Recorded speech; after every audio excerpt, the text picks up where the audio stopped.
Video berikut ini adalah video dari mata kuliah Etika Pastoral yang diampu oleh dosen Pendeta Beni Tumurang dengan tugas makalah dengan judul yaitu Etika Berinteraksi dengan Anggota Jemaat, kita sebagai gembala maupun kita sebagai pelayan Tuhan. Etika berinteraksi dengan anggota jemaat melibatkan sejumlah prinsip, baik itu moral yang mencangkup komunikasi yang baik, transparansi, penghormatan terhadap keragaman keyakinan, dan sebuah kesediaan untuk mendengarkan dan memahami kebutuhan individu. Jadi dalam makalah atau dalam esai kelompok kami di sini mengeksplorasi bagaimana pelayan Tuhan itu dapat mempraktikkan etika yang sehat dan dapat bertanggung jawab dalam interaksinya dengan anggota jemaat untuk membangun gereja yang kuat, memberikan pertumbuhan rohani, dan mencerminkan nilai-nilai Kristus dalam setiap aspek pelayanan gereja. Seorang hamba Tuhan memiliki peranan penting dalam membimbing dan juga melayani anggota jemaat. Bahkan beberapa peran utama yang biasanya dimiliki oleh hamba Tuhan adalah mengajar tentang nilai-nilai dan norma-norma yang terdapat di dalam Alkitab. Hamba Tuhan ini bertanggung jawab untuk memberikan pengajaran, pemaparan Alkitab, dan juga pemahaman yang mendalam tentang ajaran Alkitab kepada anggota jemaat. Dan ada juga peran hamba Tuhan dalam melayani jemaat yang biasanya kita sebut sebagai pelayanan pastoral. Pelayanan pastoral itu termasuk doa, pemulihan, memberi nasihat, dan memberikan dukungan dalam berbagai situasi kehidupan yang dialami oleh jemaat yang dilayani. Nah, hamba Tuhan juga sering menjadi pemimpin rohani dalam jemaat, membimbing anggota dalam pertumbuhan iman, membimbing dalam ibadah, dan juga komitmen kepada Tuhan. Dalam berinteraksi atau berkomunikasi, seorang hamba Tuhan atau seorang pelayan Tuhan harus memperhatikan sikapnya ketika berinteraksi dengan orang, terutama dengan jemaat Tuhan. Seorang hamba Tuhan memerlukan etika, karena etika ini sangat penting ketika berinteraksi dengan jemaat atau komunitas agama di mana ia berada.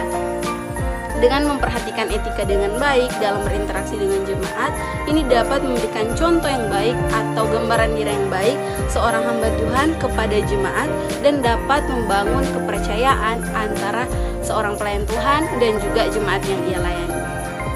Ya baik, kita masuk dalam tanggung jawab seorang pelayan Tuhan.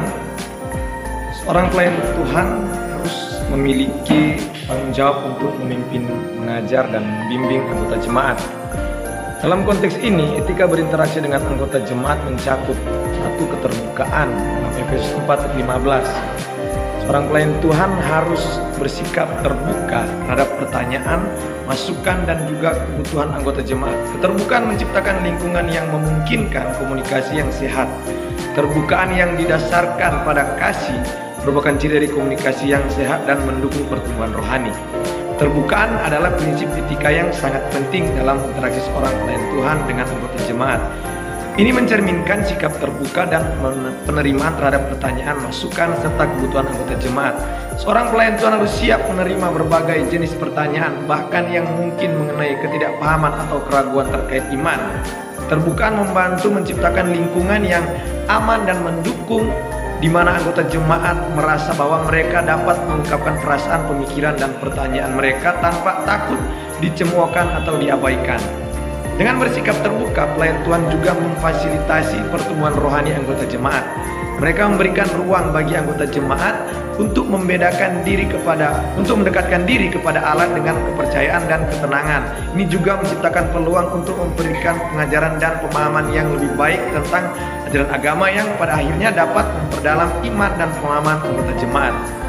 Adapun kehadiran 1 Timotius 2:7-8. Salah satu tanggung jawab penting seorang pelayan Tuhan adalah kehadiran dalam kehidupan anggota jemaat.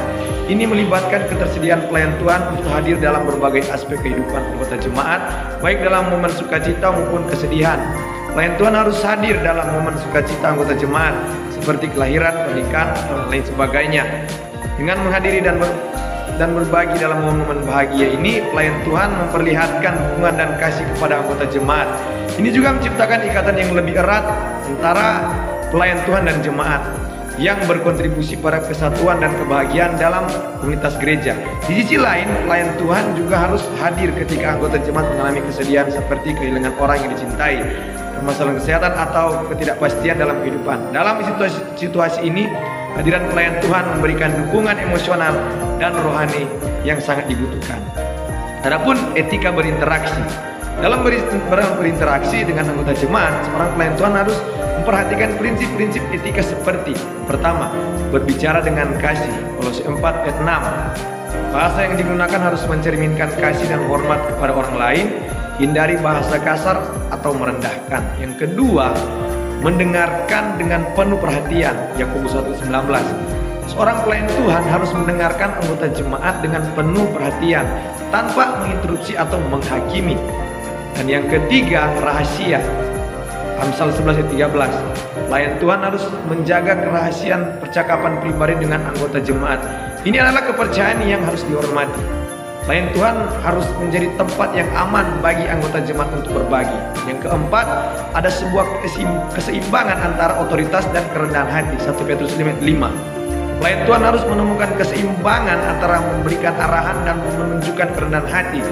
Komunikasi yang dilakukan dengan kerendahan hati mencerminkan pelayan Tuhan yang mau belajar dan tumbuh bersama dengan anggota jemaat. Ya, baik, selanjutnya kita masuk dalam bagian kesimpulan.